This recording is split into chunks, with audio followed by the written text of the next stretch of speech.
আমার বাসায় এই চিংড়ির বিরিয়ানিটা সব সময় হিট। বাসায় যখন মেহমান আসে সবার প্রথমে যে কাজটা করি ঝটপট করে এই চিংড়ির বিরিয়ানিটা বসিয়ে দিই, কারণ আমার মেহমানরাও অনেক বেশি পছন্দ করে আমার হাতের এই স্পেশাল মশলায় তৈরি চিংড়ির বিরিয়ানি।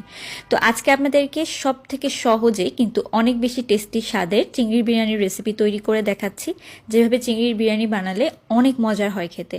তো প্রথমে কিছুটা কাজু বাদাম ভেজে তুলে নিয়েছি, তারপর চিংড়ি মাছ একটু শুকনা মরিচ তার সাথে লবণ দিয়ে মেখে রেখেছিলাম, সেটাও ভেজে নিচ্ছি। মাছের লেজের অংশে যে খোসাটা সেটা কিন্তু রেখে দিয়েছি, আর মাঝখানের খোসাটাকে আমি তুলে নিয়েছি।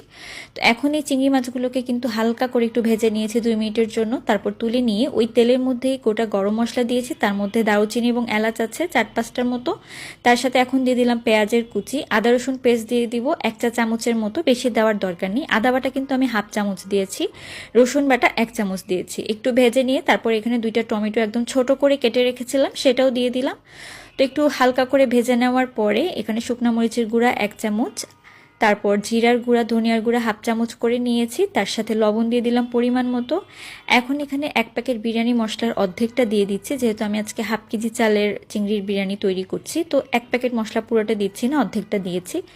তো কিছুক্ষণের জন্য মশলাটাকে একটু পানি দিয়ে কষিয়ে নিয়ে তারপর টক দই দিয়ে দিচ্ছি। এখানে টক দই আছে প্রায় 3 টেবিল চামচের মতো, একটু ভালো করে ফেটিয়ে নিয়েছি। এখন ভালোভাবে কষিয়ে নিয়ে ভেজে রাখা চিংড়ি মাছগুলোকে দিয়ে দিচ্ছি। আর চিংড়ি মাছ দিয়ে বেশিক্ষণ রান্না করার দরকার নেই, 5 মিনিটের মতো রান্না করব তাহলেই হবে। তো রান্না করার পরে চিংড়ি মাছগুলোকে কিন্তু একটা একটা করে তুলে নিতে হবে, আর অবশিষ্ট যে মশলাটা থাকবে সেটাকে কিন্তু একটু শুকিয়ে নিতে হবে, মানে যে মশলাটা আছে এটাকে একটু কমিয়ে নিতে হবে, মানে ভাজা ভাজা করে নিলেই হবে। তো এখন যেটা করব, বাসমতি চাল আমি আজকের বিরিয়ানিতে ব্যবহার করছি। আপনারা চাইলে চিনি গুঁড়া চালটাও কিন্তু এখানে ব্যবহার করতে পারেন। তো এখানে 1/2 কেজি পরিমাণ আছে, আর আধা ঘন্টার জন্য আমি পানিতে ভিজিয়ে রেখেছিলাম, এতে করে চালটা রান্নার পরে অনেক সুন্দর ঝরঝরে থাকে। তো হালকা করে একটু ভেজে নিয়েছি, তারপর দিয়ে দিচ্ছি পানি। এখানে প্রায় 2 পট চাল আছে, 2 পট চালের জন্য আমি পানি দিয়েছি 3.5 পট, 4 পট পানি কিন্তু দেইনি। তো পানিটা দেওয়ার পরে এখন ভালোভাবে নেড়ে চেড়ে ঢাকনা দিয়ে রেখেছিলাম, চালটা কিছুক্ষণ ফুটে গেলে আবারও একটু নেড়ে দিচ্ছি। বাসমতি চাল কিন্তু সেদ্ধ হতে বেশি সময় লাগে না। তো এই পর্যায়ে আমি এখানে ভেজে রাখা যে বাদামটা ছিল সেটা, কিশমিশ, আর দিয়ে দিব এখানে কাঁচামরিচ চেরা। কিছুক্ষণ ঢাকনা দিয়ে দমে রেখেছিলাম, এখন আবারও একটু উল্টে পাল্টে নেড়ে চেড়ে মিশিয়ে নিচ্ছি। আর এভাবে মিশিয়ে নেওয়ার পরে এখন দিয়ে দিব আমি চিংড়ি মাছগুলো, যেগুলোকে আমি তুলে রেখেছিলাম। তো চিংড়ি মাছগুলো দেওয়ার পরে এখানে খুব সুন্দরভাবে বিছিয়ে দিচ্ছি, আর বিছিয়ে দেওয়ার পরে আরও একবার ঢাকনা দিয়ে দিব। ঢাকনা দিয়ে কিছুক্ষণ রান্না করার পরে কিন্তু এখন আমি আবারও মিলিয়ে নিচ্ছি, আর মিলিয়ে নেওয়ার পরে এখানে দিয়ে দিব আমি ঘি। ঘির পরিমাণ কিন্তু আমি দিচ্ছি এখানে 1 চামচের মতো, আপনারা কম বেশি করে নিতে পারেন।